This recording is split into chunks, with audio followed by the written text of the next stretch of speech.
Comment penser la sécurité globale de l'espace atlantique? C'est une question complexe et j'ai été guidé dans ma réflexion par deux perspectives. D'abord, mettre autant que faire se peut l'espace atlantique à l'abri de conséquences tragiques de la crise actuelle. Chaque fois qu'il y a une crise, on se pose la question de savoir s'il ne va pas y avoir des guerres. Donc, comment faire pour que les guerres n'apparaissent pas après cette crise? Et deuxièmement, faire de l'Atlantique, autant que faire se peut, un laboratoire de développement sécurisé de la planète pour l'ère qui viendra après la crise, pour l'ère post-crise. Comment utiliser cet espace atlantique comme laboratoire? Car que partout d'ailleurs, je dirais, dans tout le monde globalisé, on sait que sécurité et développement sont intimement liés. Aussi, la question que je vais essayer de traiter devant vous est la suivante. Comment mieux sécuriser le développement durable de l'espace atlantique malgré la crise ou grâce à elle? Et je vous demande par avance votre indulgence, car je m'en tiendrai surtout à des idées générales. En première analyse, l'espace atlantique n'est pas la zone la plus conflictuelle de la planète, et la paix relative qui règne n'y semble pas pour l'instant menacée. Et donc, je vais commencer ma réflexion par une réflexion académique, une analyse académique. La sécurité de l'espace atlantique, après tout, c'est le produit de trois facteurs distincts. C'est d'abord la sécurité des 4 continents qui l'abordent. Ensuite, ce sont les interactions stratégiques entre ces 4 continents. Et enfin, c'est le rôle qui jouent les acteurs extérieurs qui viennent interférer avec le destin stratégique de cette région. Quant au développement, chacun sait qu'il va à son propre rythme dans chacun des compartiments de l'espace atlantique, et chacun voit qu'il ne s'oppose pas dans les mêmes termes au nord et au sud de l'Atlantique, à l'ouest américain, à l'est européen, et également dans l'espace africain. Et chacun voit aussi que le développement de l'espace atlantique n'a pas encore su tirer parti du potentiel de complémentarité de la zone, ni de la relative sécurité qui y règne, et qu'il est confronté de façon très différenciée à la crise du fait d'une certaine asymétrie. Je vais revenir là-dessus. Aussi, pour penser la sécurité globale de l'espace atlantique, après ce préalable que je viens de vous proposer, je vous propose 3 temps rapides de réflexion. D'abord, revenir sur la géostratégie régionale, ensuite confronter l'espace atlantique aux grands défis du XXIe siècle, et enfin, en tirer quelques recommandations précises pour consolider cet espace et lui permettre de tirer solidairement son épingle du grand jeu de la mondialisation. Alors, premier temps, donc, la géostratégie régionale. Et je vais me permettre quelques remarques de marin. Je suis un marin moi-même. Et donc, l'espace atlantique, pour moi, c'est d'abord un vaste continent maritime et qui est formé de plusieurs compartiments conjugués. Le compartiment des 2 continents américains d'un côté et celui formé du continent européen et de l'africain de l'autre. Et notons d'ailleurs que le Maroc, comme le Portugal, se situe pratiquement au centre de gravité de ce système et que ce n'est pas complètement un hasard si nous sommes ici aujourd'hui. Nous sommes dans un véritable hub atlantique. À la jointure des 2 continents conjugués, nous avons ces 2 Méditerranées. La première Méditerranée, si vous me permettez le terme, la Méditerranée américaine, avec la mer des Caraïbes et le golfe du Mexique, connectée via Panama à l'océan Pacifique. Et la seconde Méditerranée, l'Atlantique, avec la zone archipélagique des Açores, de Madère et des Canaries, qui est connectée à l'Asie via Gibraltar et Suez, à l'Asie et l'océan Indien. Nous avons donc cette structure assez particulière qui caractérise un espace qui a sa propre logique. C'est donc un espace compartimenté, ouvert sur les autres mondes océaniques, et une zone qui a de fortes personnalités stratégiques. Car en effet, ces personnalités stratégiques sont marquées au nord par Amérique et Europe, 2 compartiments atlantiques au développement comparable, on l'a dit ce matin plusieurs fois, liés par une alliance militaire de 60 ans d'existence, qui a maintenu depuis la Deuxième Guerre mondiale des axes d'échange maritime très puissants. Si l'on pense d'abord à ceux qui étaient situés très au nord pendant la Deuxième Guerre mondiale, avec la route arctique de ravitaillement du URSS, une route qui a glissé progressivement vers l'ouvert de la Manche, et puis qui est maintenant située principalement à l'ouvert de la Méditerranée, vers Tanger. Tanger n'est pas un hasard non plus, une route stratégique qui n'a cessé de se rapprocher, si on regarde l'histoire, du continent africain et qui, via le couloir méditerranéen, se relie à l'horizon asiatique en raison de l'importance d'abord des champs de pétrole du Moyen-Orient, mais aussi de la sécurité d'Israël Vous avez peut-être vu ces caricatures que l'on trouve dans la presse américaine sur cette immense bouche que constitue la Méditerranée et qui, à la sortie de l'Atlantique, mène vers l'Asie. Au sud, il y a aussi une forte personnalité, avec Amérique du Sud et Afrique, qui sont deux compartiments qui n'ont pas, en fait, structuré profondément leur rapport. Et deux compartiments qui ont aussi perdu de l'importance stratégique avec la marginalisation des deux grandes routes, celle du Cap et celle du Horn, qui ont été pendant très longtemps des routes essentielles pour le trafic maritime et pour les échanges commerciaux internationaux. Et c'est aussi deux compartiments qui, depuis que la perturbation soviétique a cessé pendant la guerre froide, ont perdu un peu de leur importance. Et puis, n'oublions pas qu'au Grand Sud, il y a ce continent, ce vaste continent démilitarisé depuis 1959, l'Antarctique, dont on va reparler certainement dans les années qui vont venir. Voilà, permettez-moi, je m'en tiendrai là, brosser très rapidement l'espace stratégique atlantique. Venons maintenant un peu aux questions de sécurité de façon générale. Et je vais les considérer, je dirais, en interne, continent par continent, en externe, dans les relations entre les continents, mais également dans le jeu des acteurs extérieurs. Je vais faire là aussi un très bref survol qui va expliquer la relative stabilité stratégique qui règne aujourd'hui. Dans la première catégorie interne, continent par continent, je constate que l'insécurité concerne aujourd'hui surtout l'Afrique. Car en Amérique et en Europe, les questions de sécurité ne se posent plus en termes de guerre ou de véritables tensions interétatiques depuis la fin de la Deuxième Guerre mondiale et depuis la fin de la guerre froide. Les continents sont unifiés stratégiquement et sécurisés militairement. En Amérique du Sud, le continent d'ailleurs a commencé à se penser stratégiquement il y a longtemps, dès les années 40, et j'ai relu avec intérêt des documents comme le Projeto Continental do Brasil du colonel Travessos, un document qui date des années 38 et qui montre qu'on avait bien pensé déjà le continent d'Amérique du Sud dès ce moment-là. Les questions de défense dans l'Amérique et dans l'Europe se sont régulées. Les tensions interétatiques, qu'elles soient de souveraineté ou d'influence, sont aujourd'hui bien construites par le droit international et qui gèrent également les compétitions politiques et économiques. Elles n'ont plus de réelle dimension militaire. Reste que dans ces parties, il y a encore des défis radicaux qui sont posés par des dissidences politiques criminalisées par le biais des drogues. C'est vrai, en Amérique du Sud, chacun le sait. Et ces dissidences politiques dopées par la drogue peuvent demander des réponses militaires, policières et économiques à coordonner régionalement. On observe aussi que pour des raisons d'autorité stratégique régionale et de contestation idéologique peut-être, on voit se redévelopper une certaine forme de course aux armements qui va, sur la base d'une rampe pétrolière, raviver la tension que Cuba a créée très longtemps dans la Méditerranée américaine.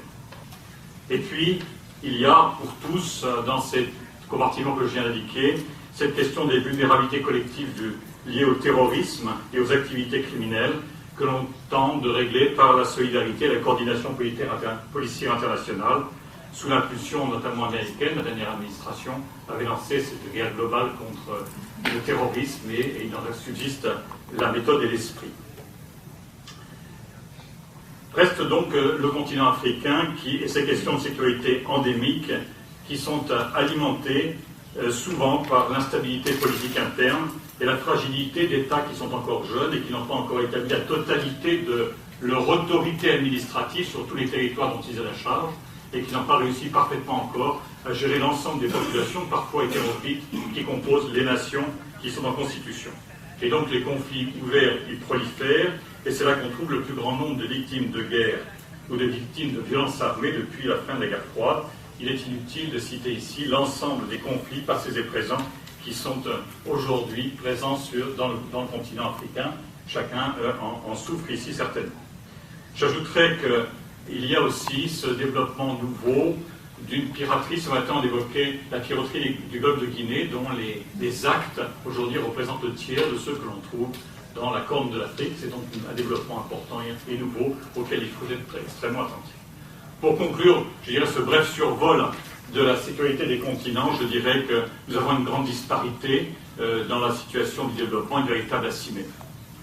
Dans la catégorie des relations intercontinentales, je n'irai pas très loin. On relève simplement, on l'a déjà dit, que selon la classification de Haushofer, on a cette espèce de continent conjugué, le panaméricanisme d'un côté et l'Eurafrique de l'autre. C'est cette conjugaison que l'on trouve entre le nord et le sud qui fonctionne assez bien et qui lie les destins de sécurité des continents dans cette espèce de tranche de verticalité stratégique qui a été souvent théorisée, sur laquelle je ne reviens pas. Mais on pourrait dire aussi que dans ces relations intercontinentales, la véritable zone de transition entre l'hémisphère nord et l'hémisphère austral, c'est le tropique du Cancer, qui d'ailleurs a servi de limite au traité de Washington de 1949, qui constituait l'Alliance Atlantique. C'est là que s'arrêtait la zone, et on considérait qu'après, il y avait une autre zone. L'hémisphère austral commence donc là. Dans cet hémisphère austral, le continent sud-américain a toujours fait l'objet d'une grande attention du continent nord-américain, et je ne donnerai pas les détails, mais si on regarde l'histoire, on s'aperçoit que l'US Navy s'est toujours intéressé, je ne vais pas dans le détail, à ce qui se passait dans le sud, et qu'il y a eu des actions de régulation très nombreuses. Il y a eu aussi une espèce de réflexion sur une organisation du traité de l'Atlantique Sud qui pourrait faire miroir à celle de l'OTAN, et on a eu par exemple un pacte de Rio en 1947, et nous avons eu en Afrique aussi les conférences de Nairobi en 1951, Dakar en 1954, toute série de tentatives pour structurer stratégiquement l'hémisphère austral qui n'ont pas donné de suite, même si l'administration Reagan, dans le début des années 80, pendant 1 ou 2 années, a essayé de relancer cette dynamique qui n'a pas trouvé son point d'appui, même si en 1986, on a refait une autre tentative d'une zone de paix et de sécurité qui rassemblait, rappelez-vous, on l'a dit ce matin d'ailleurs je crois, c'est le ministre des Affaires étrangères qui le rappelait ce matin, qui rassemblait 21 pays africains et la plupart des grands pays du Mercosur. En fait, aujourd'hui, nous sommes dans une relation qui est relativement instructurée entre les pays qui composent l'espace de l'Atlantique Sud. Dans la troisième catégorie des acteurs extérieurs, il y a maintenant, je voudrais citer, mais chacun le sait ici, ces fameux BRICS dont on a parlé et qui ont toujours été présents dans la zone. On se souvient de la perturbation soviétique. On retrouve aujourd'hui, avec une certaine inquiétude, la manœuvre stratégique indirecte de la Fédération de Russie, qui s'intéresse à nouveau à un certain nombre de pays amis. On voit même des manœuvres navales d'un type nouveau qui se redéveloppent dans la Méditerranée atlantique, qui peut nous gêner. Et donc il y a cette arrivée de ces acteurs qui sont aujourd'hui, je dirais, des acteurs pacifiques. Notre ami l'ambassadeur Jamin nous l'a redit ce matin, mais nous avons aussi, nous savons, des manœuvres de type indirect qui se déroulent et qui sont encore là. Donc, voilà ce que je voulais vous dire sur cet esprit général de la sécurité. Mon deuxième point très rapide sera vous parler de la sécurité durable au XXIe siècle et comment elle se présente pour les riverains de l'Atlantique. Ces riverains de l'Atlantique sont au fond, et c'est donc ma deuxième analyse, confrontés à de nombreux défis. Ces défis, on en a longuement parlé ce matin, mais je pense qu'il faut simplement les citer, car il me semble qu'ils sont directement liés à cette réalité de la mondialisation. Je dirais, pour les caractériser, que nous assistons finalement au glissement général des questions traditionnelles de défense des États vers la question de sécurité des peuples qui vivent dans l'inquiétude la violence, y compris la violence sociale. Notre ami le haut-commissaire en parlait abondamment. Et puis, deuxième idée, la nécessité est actuellement véritablement ressentie par ces riverains de l'Atlantique en matière de sécurité globale, de renforcer la sécurisation progressive des moyens de développement économique. Et cette question se pose particulièrement pour la sécurisation des approvisionnements énergétiques. Ce sont deux domaines qui, dans la crise aujourd'hui, je dirais, sont à regarder avec précision. Le glissement de la défense des États vers la sécurité des populations et des peuples, la réduction de leurs insécurités, de sentiments d'inquiétude qui est leur, et ensuite cette réflexion sur la sécurisation des approvisionnements généraux. En fait, il s'agit dans l'Atlantique de faire face collectivement à trois défis que nous connaissons bien, celui de la révolution démographique, celui de l'exigence écologique et celui de la grande redistribution des marchés. On en a abondamment parlé, ça fera l'objet, je crois, des travaux de l'autre commission. Donc la sécurisation globale de l'Atlantique est interpellée par ces trois défis et nous devons aussi travailler pour essayer de sauvegarder et de promouvoir ce que j'appellerais les biens publics régionaux de l'Atlantique. ces biens publics régionaux, qui est une expression que j'utilise maintenant devant vous, je crois qu'elle constitue une sorte d'objectif collectif commun sur lesquels nous pourrions nous mettre d'accord. Ils ont été cités abondamment. Je crois que M. Larlimi disait qu'il s'agit de la croissance, du bien-être, de l'équité, des valeurs humaines et culturelles communes et de cette exigence de sécurité collective. Voilà des biens publics régionaux pour lesquels nous pourrions nous mettre d'accord et qui pourraient constituer l'horizon de sécurité globale comme une réponse à ces trois défis. J'observe d'ailleurs que la question du défi démographique concerne directement notre zone, puisque nous avons dans notre zone un compartiment, le compartiment africain, dont la transition démographique est retardée par rapport aux autres compartiments, et donc la progression démographique est importante avec les exigences qu'elle contient. J'observe que, comme illustration également, que dans l'exigence écologique, c'est dans ce compartiment de l'hémisphère austral que se trouvent les deux poumons verts de la planète, l'amazonien et le congolais, les deux poumons verts qui sont essentiels à la stabilisation de la politique carbonée de l'humanité. Et j'observe également que, comme un exemple, dans la question de la redistribution des marchés, c'est dans les continents d'Amérique du Sud et de l'Afrique que se trouve le plus grand réservoir encore non exploité des grandes richesses naturelles minérales qui sont essentielles au développement technologique de l'humanité. En réalité, donc, les questions de sécurité globale de la région intéressent directement les États et les peuples, et il faut les sécuriser. Et je crois que nous sommes là devant des problèmes sur lesquels nous pourrons revenir dans le débat. Je crois que ce sont les idées que je voulais mettre devant vous, et je voudrais terminer ma présentation simplement en faisant quelques recommandations.